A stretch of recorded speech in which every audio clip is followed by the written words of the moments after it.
Well, my name's Alex Mitchell, and in March 2021, at the age of 56, in the height of the pandemic, COVID was killing everyone, and people were dying in the streets, and nobody could go anywhere.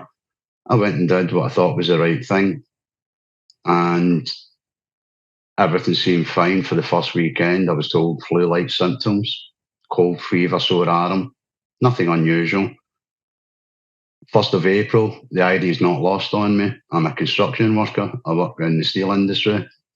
I'm a scaffolder, which is a steel erector across the pond. And I thought I'd pulled my calf muscles. I struggled on for a couple of days.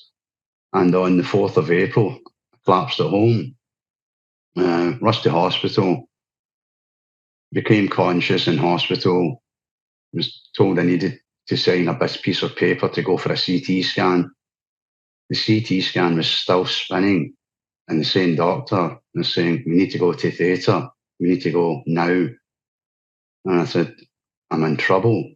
She said, "You're in the worst possible trouble." I was given 5 minutes to phone my wife and two daughters and say goodbye to them. And unknown to me, less than 30 feet away, my wife and two daughters were in a room being told by the same doctors that they had no hope. They had never seen anything like this. It's not that they were going to give up, they were just being realistic. And if I did survive, which was highly unlikely, it would be from the waist up. I spent 7.5 hours in surgery, having clots removed from both my legs at the same time, because the clots were forming faster than two people could take the clots out. After 7.5 hours, they still didn't know why I was in the hospital, how I was in hospital, what happened. It wasn't very clear at that point. However, having no underlying health conditions, being supremely fit and healthy, and the only thing that had happened in my life in the previous 6 weeks was a vaccine. So that at that point it was mentioned, but it wasn't being specifically spoke about. It was also informed to me that they'd saved my right leg, my abdomen, and unfortunately they had a concern for my left leg. The concern went from a concern in 15 minutes to there will be an amputation. I asked for a week in the hope that it would be some miracle of it repairing or it being a below the knee. And I spoke to ultimately the vascular surgeon who amputated my leg, who is actually a loveliest man medically and a very kind human being. For at length for about 2.5, 3 hours about my life, my passions, what I was, what this meant to me. And I asked him if there was no hope. And he said, "I'll give you a week." And I said, "I'll take it." I now realise he didn't give me a week because I asked for it. We've spoke since then. He gave me the week because my body couldn't have survived another surgery, an amputation. So I spent a full week in isolation. I could only speak to my wife, my family via telephone call or through FaceTime. And on the 11th of April, I went into a theatre and I survived, but I'm now an above the knee amputation. At that point, it was pretty much thought this is definitely vaccine. We're waiting on the results of further tests. 8 days later, I was home from the hospital. Within 3 months, I was walking without sticks. And then I put some weight on. Unfortunately, lost over 3 stone in hospital. And I put some weight on, which meant my prosthetic leg no longer fitted. So I've now, and then I had some issues for about 9 months with muscles, tendons, and there was a possible scare with a bone infection. As I say, I left the hospital 8 days later with, it was on my discharge papers that this was, at that point, it was called thrombotic thrombocythemia, which is a standard name for basically multiple clotting. And it was most likely to be vaccine. within 2 weeks, it was classified as a condition, some medical condition called VIT, that's VITT, and that's vaccine-induced thrombocytopenia.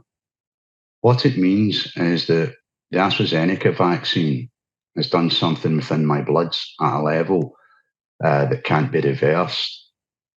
To explain that, within your blood you have white blood cells, plasma, hemoglobin. If you go down a level, you go to your antibodies level. And there's a small antibody called platelet PF4. It's a negative antibody, very important. That's the antibody that keeps your blood the consistency as if it's not regulated round about 96, 97% of your blood percentage, you have issues with either too much oxygen in your blood and you can die, not enough oxygen and you clot, you can die. It's turned the negative PF4 antibody in the VITs to positive, which means I'm effectively a permanent clotting machine. I'm on a range of medication that keeps my blood stabilized just now. At the moment, in my case, it's permanent. I'm still 100% positive. And at the moment, I have other issues. I think a clot exploded in my right eye, which has damaged the eyesight to the extent I now have to wear glasses at the level I've got. So I left hospital, as I say, on around about the 18th, 19th of April 2021. And I was told I was the only person in the world, or the first person in the world to survive with the level of this that I had. And within 2 weeks, I found out that there was more than me. There was actually 300 at that point. And over the last 22 months, that number is now 445 VITs in the UK, tragically with 81 fatalities. I'm now, these people are my friends now because we keep each other alive, because our government has abandoned us, our health service in many cases has abandoned us, and the mainstream media has abandoned us. So that's kind of where we are now. I set off looking for other people 22 months ago to try and, not because I wanted to do anything, but to try and find others like me for help and support. Because no one knew what VIT was, so I knew there was others out there. And I've kind of ended up here. I'm not sure how I ended up here, to be honest with you, Shawn, in many ways. Maybe it's the Scottishness in me, the East End Glasgow. I was born, I think most people in life realise they're either a flighter or a fighter. And I think I realised as a very young lad, I was a fighter. And I just see this way as another fight. I was perfectly happy where I was in my life. And you've effectively took everything away from me. And you expect me to sit and take that. So no, I started shouting in social media, and I've ended up where I am now, which is basically part of a worldwide movement to try and get help and support for all the vaccine injured and bereaved, not just in the UK, not just for me, worldwide.